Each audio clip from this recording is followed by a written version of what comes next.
So you may have seen that recently Usborne Books and More came out with a whole bunch of new titles. There's some really incredible ones that just came out, so I'm really excited to share those with you guys. I ordered a bunch for my own kids, and they just got here a couple of days ago, so I wanted to hop on here and give you guys a little peek inside some of those so you can see what they're about. So to dive in, first, we have Find Your Happy.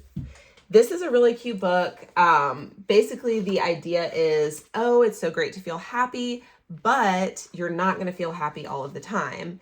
And then basically it goes through all these different emotions and then like what you can do when you're feeling that way to find your happy, so it's like goes through worried, angry, sad, afraid, and basically just saying it's okay to feel all of those things, and there's always a way to find your happy.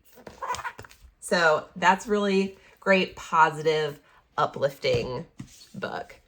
So this one, Politeness for Penguins, this is one of our good behavior guides. So this is in the same camp as Table Manners for Tigers, if you're familiar with that title. Politeness for Penguins is all about this town of penguins, and they're all, they're rude and they're messy and they fight and all this kind of stuff. And then one day they get an announcement that the Grand Emperor Penguin is coming to town, and he's going to do a best town competition.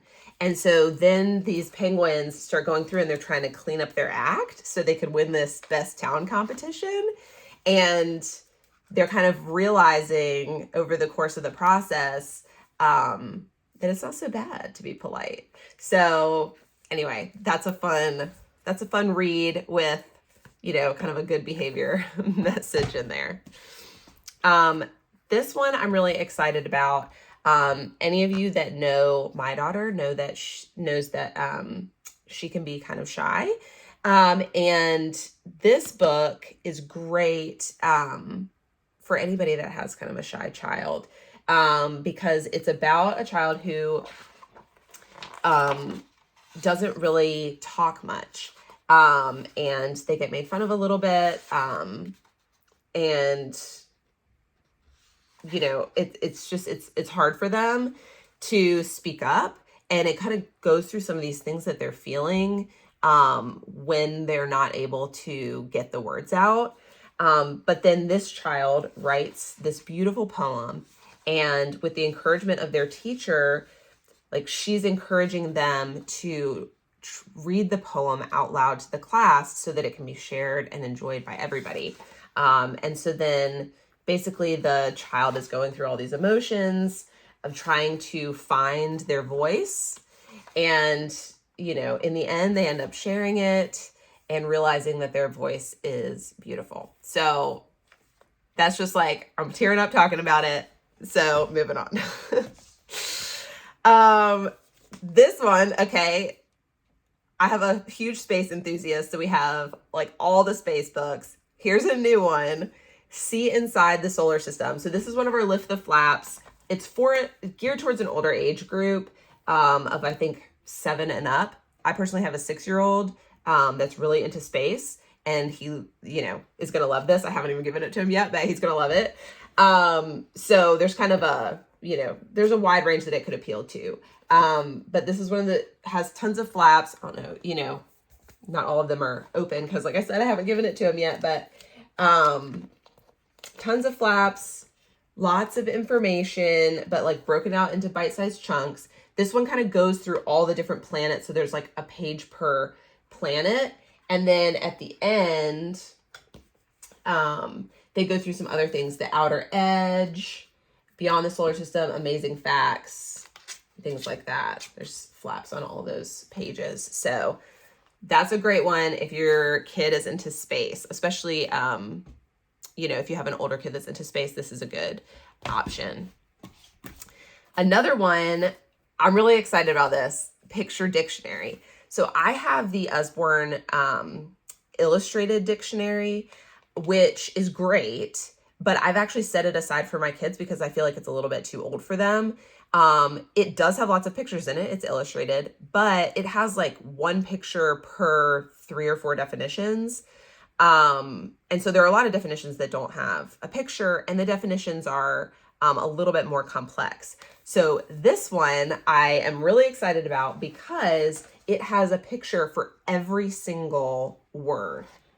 Get a look in there. And the definitions are really simple. So this is going to be great for younger kids. I'm excited for, I mean, my kids ask me all the time, like, what does this word mean? Or I ask them if they know what it means, and they're like, no. This is a great tool that you can use and be like, hey, let's go look it up. And so anyway, and some of them even have a little sentence where it's used. So this one is the word fix. So it's to mend something that's broken. It's got a little picture of somebody fixing something, and it says, Jack is fixing the broken toy robot. And so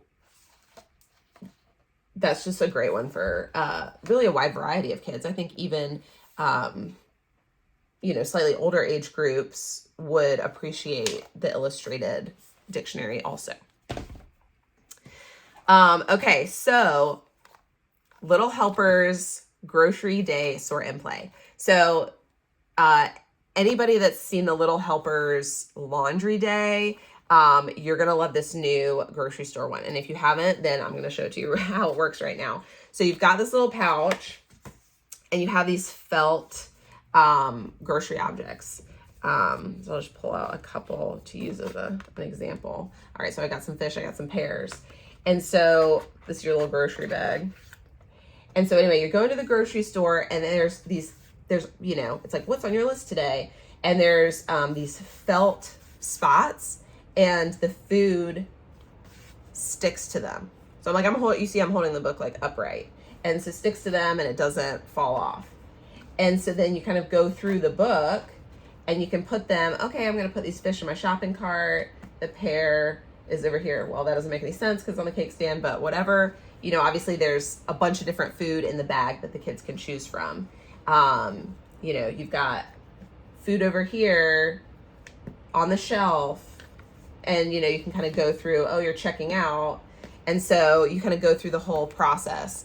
So this is the new grocery store one. We also have a laundry day one, but this is grocery day. So that's really fun. For those of you that have little ones that love magic painting, we've got several new first magic painting books. I got the zoo one for my daughter. Flamingos, sloth, hippo.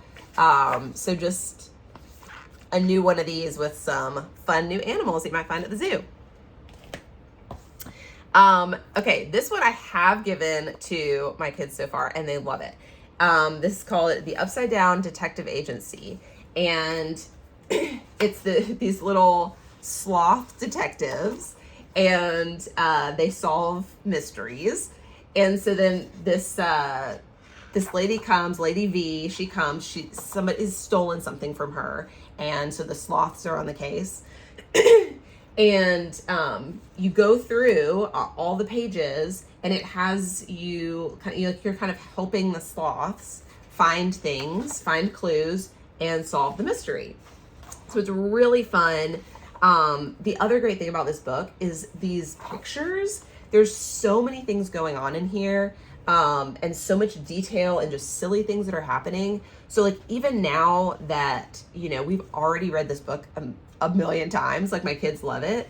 And so obviously they know where the clues are from the story, but like my husband will read this to them at bedtime, and every time he reads it to them, he tells them to look for different things in the picture.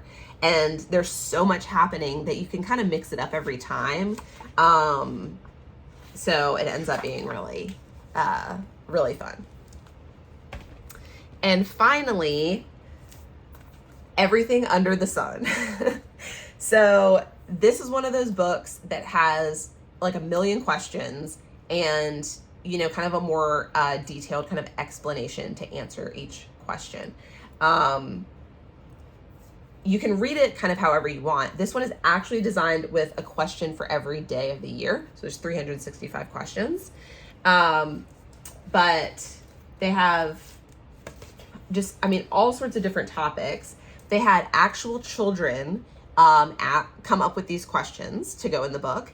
And then they also had experts come in and help them craft the answers. So, you know, when were the first houses built? You know, and you can see that they have kind of like a little paragraph chunk, but then they have some that are a little bit longer, some that are a little bit shorter. It just depends on the question.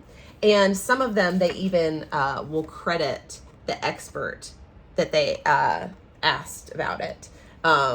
This one says, what would we do if we didn't have a prime minister or president? And it's answered by Professor Benjamin Zephaniah. And because it's designed like one per day, you know, each month you can kind of look and have like a reference and index of the questions. But you can also just read it, you know, however you want. So, why do rabbits eat their own poop? What are wisdom teeth used for? These are the kind of questions that are going to be in there. Why do we sleepwalk? Who were the first king and queen? How many satellites are there in space? Just all sorts of different questions about everything under the sun. Okay, so those are all of the new titles that I have gotten so far. So I hope that was helpful, and you guys can go check some out for yourself.